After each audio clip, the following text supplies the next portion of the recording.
we begin with some big breaking news that's coming in at this hour. India has now eased ban on Chinese websites. We're being told that TikTok, AliExpress, Shein, the web pages now have been unblocked in India. Only the home page can be accessed is unblocked, but the apps still remain banned. When it comes to AliExpress, one still can't purchase items from the website. So websites have been unblocked, but the apps still remain blocked. What does this mean? Is this the first step towards expressing thaw in ties between India and China? Prime Minister Narendra Modi is headed to Tianjin, China for the SCO summit. There is surely going to be a meeting on the sidelines, and there could be very much a conversation on what was a very stern action that was taken by India post the Galwan clashes. What has really changed? To discuss this and more, I'm being joined by Managing Editor Business Today, Siddharth Zarabi. Siddharth, thank you so much for joining us. Let's begin with what does this mean? Apps still remain blocked, but the website has been unblocked. Is this messaging? Very clearly, Geeta, we are waiting for official confirmation or more details either from the companies or from a government source. But what seems to have happened is over the past few hours, several users in India are saying that they are able to access the TikTok and the AliExpress website, not their apps. And this is not a feature that currently seems to have been rolled out for universal access across India.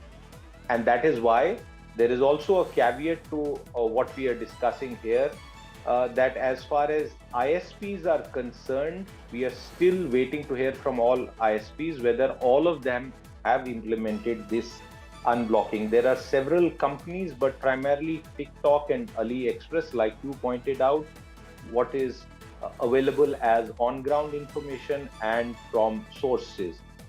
There are some other popular Chinese websites which were part of the ban 5 years ago. We will wait to hear from them whether their web level access or their app level access will be restored. I imagine some clarity will come on this. But very clearly, if you recall that there were almost a dozen and a half Chinese websites, of which some of them were very, very prominent and some were not very prominent. And there were, of course, some fly-by-night operators as well. I hope they don't come back, Geeta. But it is clear that this may be part of the thaw, the India-China thaw that you and everybody else has been reporting on. Well, we'll talk about the Tianjin visit. But before that, Siddharth, and these are just preliminary reports. I myself tried to get onto the AliExpress. Pranay Upadhyay has also joined me, so we'll talk to him as well. But I myself tried to log on to the AliExpress website as also TikTok website, and I could, but it does not go beyond the homepage. I wouldn't know much about the apps because I didn't try that. It's been said and that the apps are still banned and are not and cannot be accessed. Having said that, Siddharth, it was in 2020 that the government cited security reasons for banning these websites and apps. What would have or could have changed for the website to now come on and be accessible to Indians in the country? Well, at that time, we all recall the background and the context for that very wide and sweeping ban. And you are right in pointing out some of the conversations at that time about security. But I would say, and I'm completely for the moment keeping the China-India border tensions and all of that on the side, that if you were to only assess and compare one app from the other in the digital world with regard to data privacy and security, all have the same loopholes and all don't also have the same loopholes. Right. So there is no guarantee that a website or an app from one foreign domain will not scrape all your personal data away, while as another country's app will not do that. And as far as our own regulations on data privacy, security are concerned, there is a considerable debate that has happened and we are still waiting for an overarching framework that would protect the digital data and identity of Indians. So that's a broad question, but as far as Chinese apps are concerned, there were particular concerns. And before I toss it back to you, remember what happened in the United States and the ban on TikTok, and then how President Trump took a different view for it. So these are highly contentious matters where data, business, e-commerce, and politics always comes in. Right. Let's go across to Pranay Upadhyay, who covers the foreign beat. Pranay, before I go to what the government is saying, if they at all have reacted to your queries, the fact that White House is already on TikTok, they've already created a TikTok account or reopened their earlier account, however that works. And now we're looking at this from the Indian side. What's your reading? You are right, and I also endorse what Siddharth has said. That there are two sides of the argument as far as these websites are concerned, as far as these apps are concerned, and social media platforms are concerned. But India, in June 2020, when we banned TikTok, there were serious concerns, and it was shared with all of us that there are serious concerns regarding the privacy, regarding the data security, and many other aspects related to that of having them being of Chinese origin. But now we are yet to hear from the government. I have sent the queries to the Ministry of External Affairs as well as the Department of Telecom, METI, etc. But we are yet to hear from the government as regarding the official position that whether these websites have been blocked. You and we have checked just a while ago, Geeta. You know that beyond the homepage you cannot go, and also on the TikTok website when you access the homepage, there are notices available which clearly says that TikTok has been blocked by the government of India, and now they are trying to comply with the government regulation and their expectation, their requirement, and that process is still on. Most of the pages you cannot access on TikTok website, even if you can access the homepage. Beyond the homepage, you can't access other pages, and so is the case with AliExpress as well. You can browse AliExpress, but yes, as far as the the IPs are concerned, when IPs are blocked, then they remain blocked. You can't access the blocked IPs. If you are able to access the IPs, then there has to be some reason behind it. But before we can draw any inference or any conclusion to this thing, let us wait for the government the response on this thing, that whether these sites have been unblocked or this is yet another technical glitch, as it happened in case of post Operation Sindoor, when some of the Pakistani website and social media handles got unblocked. Right, Prana, I was just going to come to that. Explain to us the difference. We saw how Pakistani influencers and actors, their handles were blocked in India, and then suddenly they started unblocking or the handles started getting unblocked. To this, where a website, which is very different from accounts and handles on social media, being unblocked. This would be more deliberate, I suppose.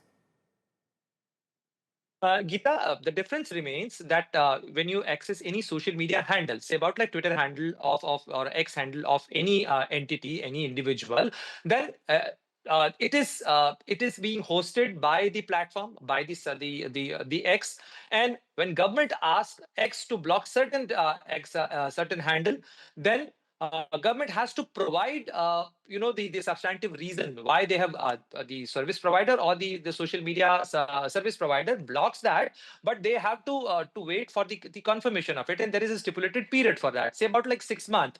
If government fails or government doesn't provide the substantive reasons that why it should remain blocked, then it automatically get unblocked. While in the case of the websites, it is the internet domain which get blocked. Yes. And it is, as Siddharth rightly pointed it out, that all the internet service provider get the notification that this domain should not be accessible in the Indian territory. So if that is being accessible, there is a difference. Here you are dealing with a social media entity where they are hosting the different individuals, their identities, their platform, their pages. But here it's the specific domain. If the domain is blocked, then you can't access. And as you have also pointed out, you can't download the TikTok app. And as far as the government notification was concerned, it was illegal to download and access TikTok. So we have to see that whether government has to issue that notification if they are making it legal again.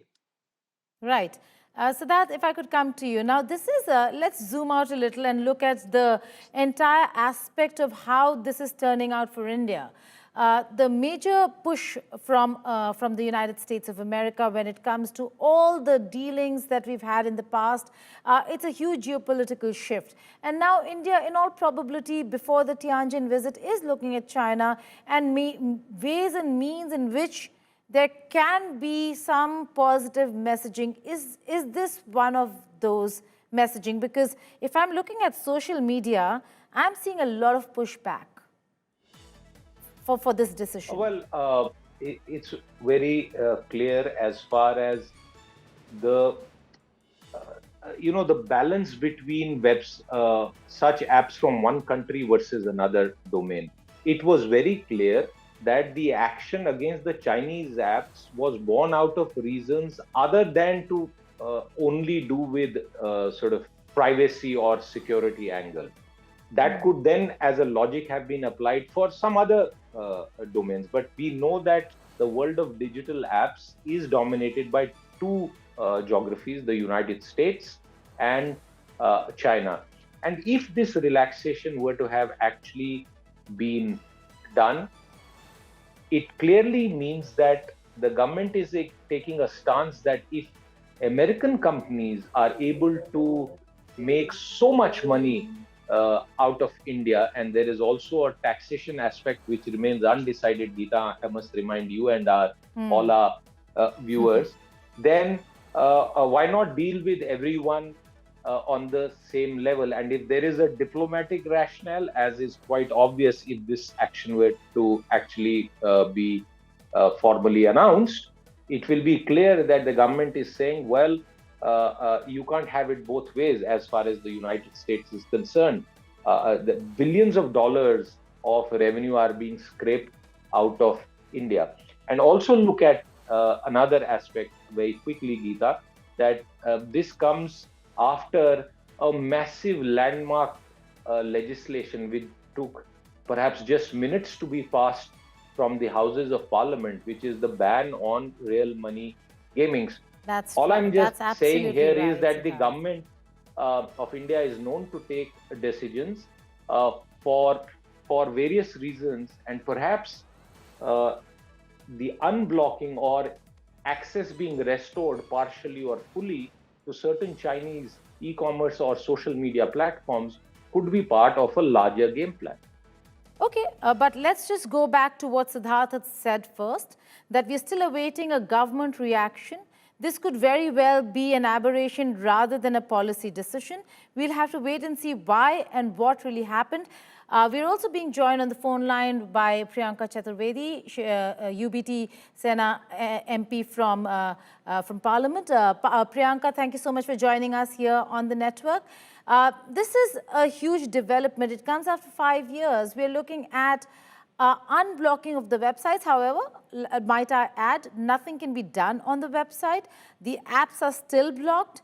We are waiting for a decision or a response from the government. But your first reaction to the unblocking of Chinese websites that were blocked, citing security reasons?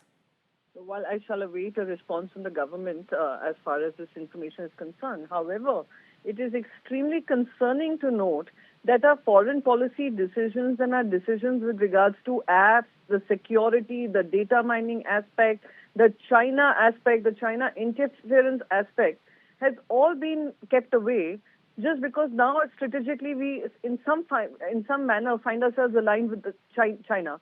I find this extremely concerning that we do not have a consistent policy with regards to what we feel on the security aspect of the digital space.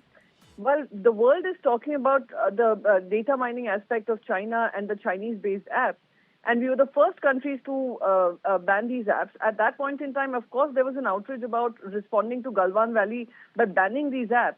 And at a time when we have managed to safeguard our interests and national security interests for us to unban these apps, I find that extremely problematic. I'm hoping that the government of India would explain how are these policy decisions taken to ban and unban apps. We've seen this happen with Reuters. We've seen this with over 8,000 accounts across the world that were banned. But this is a concerning aspect. as to if we are even getting into a dialogue with China, does this compromise come as a part of that dialogue? Well, that's a very pertinent question you asked, Priyanka. We are awaiting a government reaction on that front. As also, I see a lot of reactions pouring in on social media. But let's wait and see why this actually happened before we jump our guns. Thank you so much for joining us, Priyanka Chaturvedi, Pranay Upadhyay, and Siddharth Zarabi.